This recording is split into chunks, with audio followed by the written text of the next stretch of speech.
Hey everyone, it's Lame with Tim's Nation. I am here today to talk to you a little bit about the Blood Angels I'm bringing. I know I've been playing a lot of Blood Angels, but they're so much fun and there's so many different things to try. I'm having a good time with them, and I hope you are too. If you're not into Blood Angels, I'm so sorry. I promise I'll bring something new next time. But yeah, Blood Angels, again today, I'm kind of trying to fine-tune things in a little bit. I'm running the bikes again. We're running the Outriders again. I didn't really give them a fair shot last time because I didn't misplayed them. So we'll see if I can do better with them this week. And then really nothing really special here. I lied. There is something special. Something I want to talk about after we go through the list, and we're going to talk about precisioning out a character and just how we can do that very efficiently with Blood Angels. So yeah, let's just go through the list. Nothing too surprising here, other than we're going to talk about how we can take down some characters once we get through that. So, all right, here is the list. Today's list is 1,995 points of Blood Angels in the Liberator Assault group. Liberator Assault group is just so good. Basic rules that you get +2 to your strength and +1 attack when you charge with any unit. Just real strong. It makes some basic kind of mediocre Space Marine combat units just hit extra hard. That +2 strength definitely pushes things up quite a bit. So we got a bunch of characters. As I just can't stop putting characters in my Blood Angel list. So we have 585 points of characters. For our Blood Angel specific ones, we do have Lemartes, however you want to say that. Lemartes, he leads Jump Death Company, and he gives them lethal hits, and he gives them damage reduction. They reduce damage by 1, meaning they can really tank some damage. We're probably going to have to put that to the test today because DJ's got Doomstalkers, and the Canoptic Doomstalkers are flat 3 damage. They also have Blast, so they're going to love shooting at the big squad of Death Company. So yeah, he'll be able to reduce that damage down to 2, which still kills a Marine, but they do have a 6-up Feel No Pain, so really going to be hoping for those 6-ups today. But also giving them lethal hits just improves their efficiency, especially as Death Company are a unit that just gets to reroll their hits all the time in combat. Next, we do have Dante.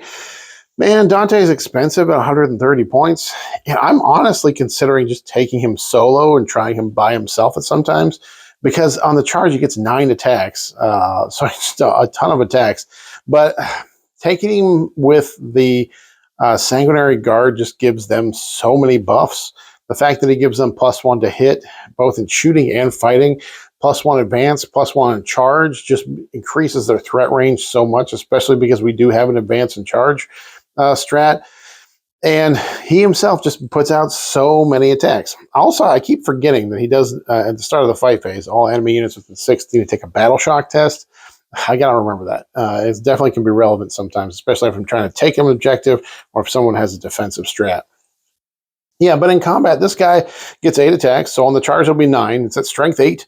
So on the charge, it'll be strength 10, AP 3, 2 damage. He does have lethal hits too. So he, by himself, just slaps really hard. So today, I'm actually just going to put him with a 3-man Sanguinary Guard. I found in the last couple of games, I like the Sanguinary Guard but with Dante, but the 6 Sanguinary Guard with Dante has 400 points.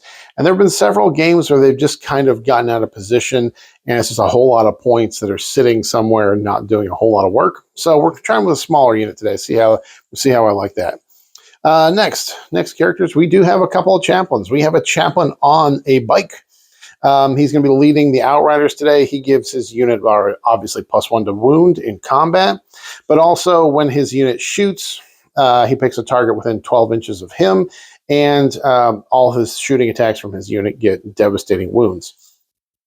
So we're taking advantage of that. And he does have the speed of the Primarch enhancement, which allows his unit to once per game fight first. Hopefully that helps them stick around a little bit longer and just cause some problems. I'm not looking for sheer damage output with this unit. Obviously, all the chainsword attacks here, getting +1 to wound from the Chaplain, are going to do some work.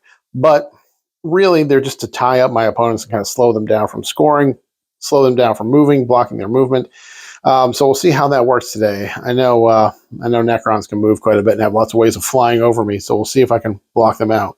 And then we do have a regular Chaplain on foot. This guy gives his unit +1 to wound and in combat, and once per game he can unbattle shock a friendly unit that's anywhere within 12 inches of him at the start of any phase. He'll be leading Blade Guard today. And then we've got 2 captains. These are new models for me because I had to get captains with power fists. So we converted up a random Blade Guard model that I had. And I got this Captain Macinius that's like a Black Library model. I forget which chapter he originally went with, but yeah, he's got a power fist and a plasma pistol. Is exactly what I wanted. So we've got that captain with a plasma pistol will have Rage Fueled Warrior enhancement. That is the once per game he gets sustained 3 in his attacks. The other captain has a power fist and the Neo-volkite pistol. That just means that his Volkite pistol has dev wounds, and I gave him the enhancement Gift of Foresight. This is going to be useful for firing that pistol because it does do dev wounds. It's 2 damage and does dev wounds. So once per battle round, he can just make one of his rolls a 6, either a hit, a wound, or a save. So I can use it for the dev wounds on the pistol, and at the end here we'll talk about some of the other things I plan to do with that. So those are our 2 captains. As for BATTLELINE, we have 1 5-man of Assault Intercessors. These guys are great just because they reroll all wound rolls of 1, and if the enemy unit is on an objective, they reroll the whole wound roll. Gets especially spicy when those chainswords get up to strength 6 at 5 attacks apiece. Then we've got 2 5-mans of Assault Intercessors with jump packs. No characters with these guys. They're just out there to score when it's time to go in. Obviously, they hit pretty hard in Liberator Assault Group. They do impact mortals when they complete a charge. And then we do have a 6-man of Blade Guard vets. I really like these guys in Liberator Assault Group. I don't think I would take them in just regular Space Marines. They're too expensive for the fact that their power swords are only strength 5. But when they charge, man, when they complete a charge, they each get 5 attacks at strength 7, AP2, 2 damage. And that starts to do some work, especially when they're going to be led by a Chaplain who will give them +1 to wound. So even if they go into something that's T12 or T13, strength 7 +1 to wound means they're wounding them on 4, which is still pretty good into hard targets. Now, I've had these guys do a lot of damage to Imperial Knights just with this squad going in. Then we got something new I don't think I've had on the channel yet, Company Heroes. We're going to try some secret tech with these guys today. They're a weird little unit. It's 4 Marines. They've got one of them is an Emperor's Champion, so he does fight pretty well in combat. In combat, the Emperor's Champion gets 6 attacks, hitting on 2s, strength 5, AP2, 2 damage. So basically a mastercrafted power sword. So obviously on the charge, it goes up to 7 attacks at strength 7. And he does have precision. So he can precision out some characters. And we're going to talk about that more in a little bit here. But the rest of this unit, each of these guys has 4 wounds. Their special rules when they're led by a character, they are -1 to wound. They have to be led by a captain.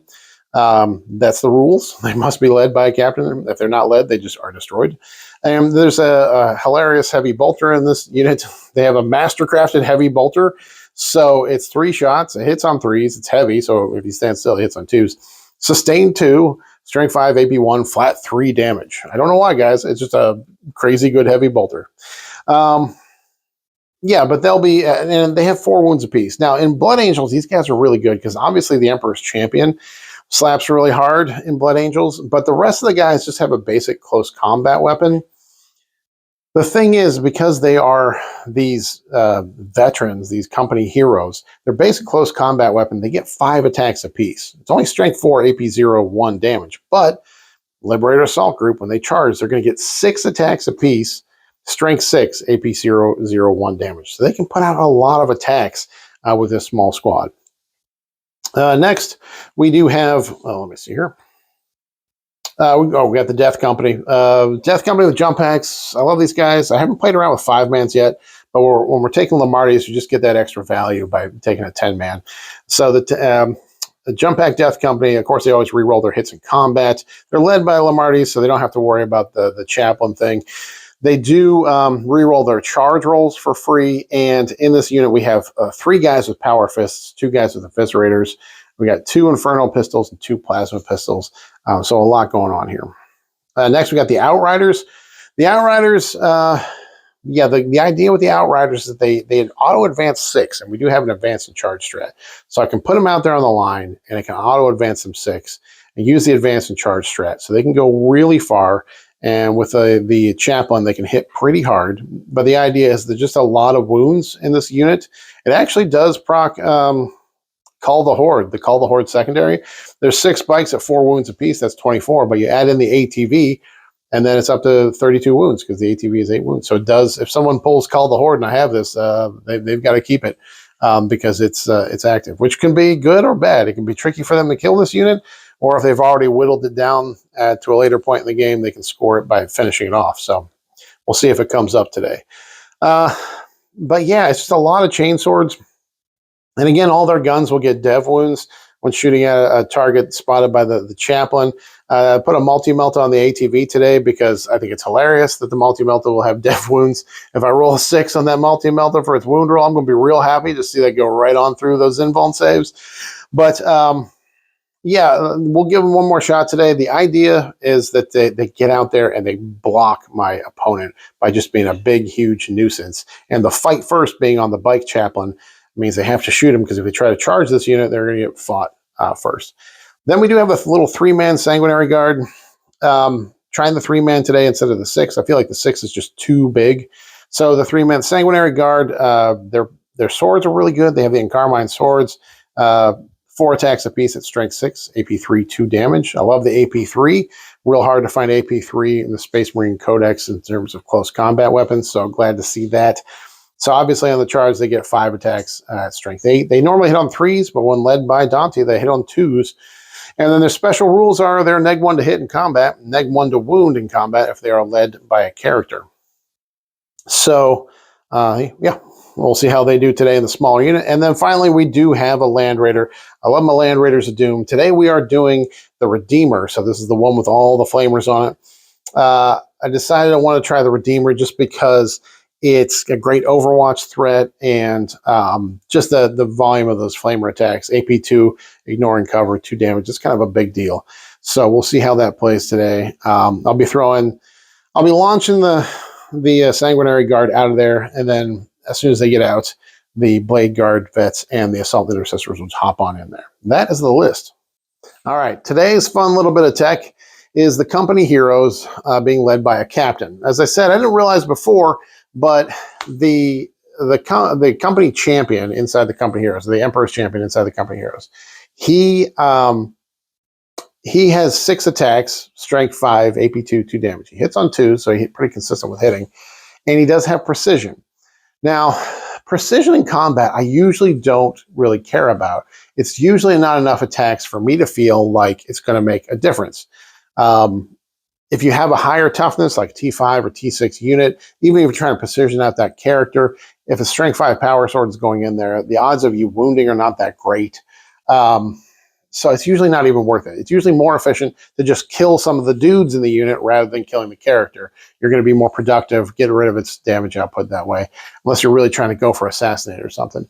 Now, the company heroes, though, they have a model in there that has precision, and I'm adding a captain to that unit. You have to add a captain to it. But the captain can take advantage of the stratagem, the Epic Challenge, where for 1 CP, I can give 1 model in that unit precision. So that, a captain with precision, plus in that same unit will be the Emperor's champion with precision, and the fact that it's Blood Angels, so their attacks go up in strength. So that power sword that the Emperor's champion has goes from strength 5 to strength 7. That's a huge break point. If we're looking at T5 or T6 units that we're going into, makes a huge difference in their ability to do damage. The extra attacks are going to help more efficiency. The captain going in can pop his once per game 3 extra attacks and really just punch through and get some of those precision attacks in there. And then, like I said, I gave the captain that's going to be leading them the gift of Foresight, which is the flip a dice roll to a 6. His close combat attacks, his power fist punches, when he does his once per game 3 extra attacks, he does get the ability of devastating wounds as well. So if I spend that CP on doing Epic Hero to make him precision, then as long as he gets a hit, he's rolling, and he's going to have 9 attacks on the charge of that power fist. you know, any wounds, the 6s to wound are going to be devastating. So they're going to cut right through and get to the character. And I can flip one of those rolls to a 6 anyway, so just kind of guarantee a dev wound damage. I can do it with the pistol, but when he's dev wound punching, I'm definitely going to take advantage of that there if I try to precision out a character. So we'll see if I get a chance to use this today. I know the Necrons have some characters that I hate, need to get rid of, especially the Technomancers, given their units 5-up feel no pains. Don't like that at all. So we'll see how that comes into play today. Right now, DJ is looking at me with a hairy eyeball because he doesn't like the sound of this, shredding his Technomancers and taking away that 5-up feel no pain. So, but yeah, that's what I'm trying to use today. Like I said, I usually don't use that precision, but the combination of having a precision model in the unit, then giving the captain precision with the strat. Remember, the captain can do a free strat. And then with Blood Angels, they're getting the extra attacks and extra strength. And if I really need to cook it, we can use the strat for Lance and give them Lance so that they're wounding pretty much any infantry unit on 2s. So we'll see if that comes up. I'm excited to try it. And again, I want to try these Outriders again. If you watched last week's army list, the idea with the Outriders is they're led by Chaplain. The Chaplain has the fight first once per game enhancement, speed of the Primarch. I'm taking all 6 Outriders and the ATV attached. The idea is that turn 1, I can advance and charge them with the advance and charge strat. They auto advance 6, so they'll automatically move 6 inches on their advance. That's an 18-inch move, and then the charge. Then they charge in with the Chaplain, do some damage in combat. I'm not as concerned about them wrecking something, although I played a game this past weekend. They picked up a Space Marine Impulsor, all 16 wounds of it pretty easily between their shooting and their fighting. So I'm definitely going to try to make that happen. Then the idea is once they get over there, it's going to take my opponent a little while to deal with them. The Canoptic Doomstalkers will have a good time shooting at them, but I can tank some damage on the ATV because it's 8 wounds, and they are 4 wounds per bike, so a flat 3 damage. You know, it's going to be a kind of weird math in there that it's going to take at least 2 to get through to kill a bike. So we'll see how much they survive, to see how much of a problem they cause today. Like I said, they're going to do a little bit of damage, but my real objective with them is to get in there, move block, cause problems so I can kind of stage up with the rest of my army, prepare for the rest of the game. So follow me over to the battle report. Let's see how they do into the Necrons. All right, have a good one.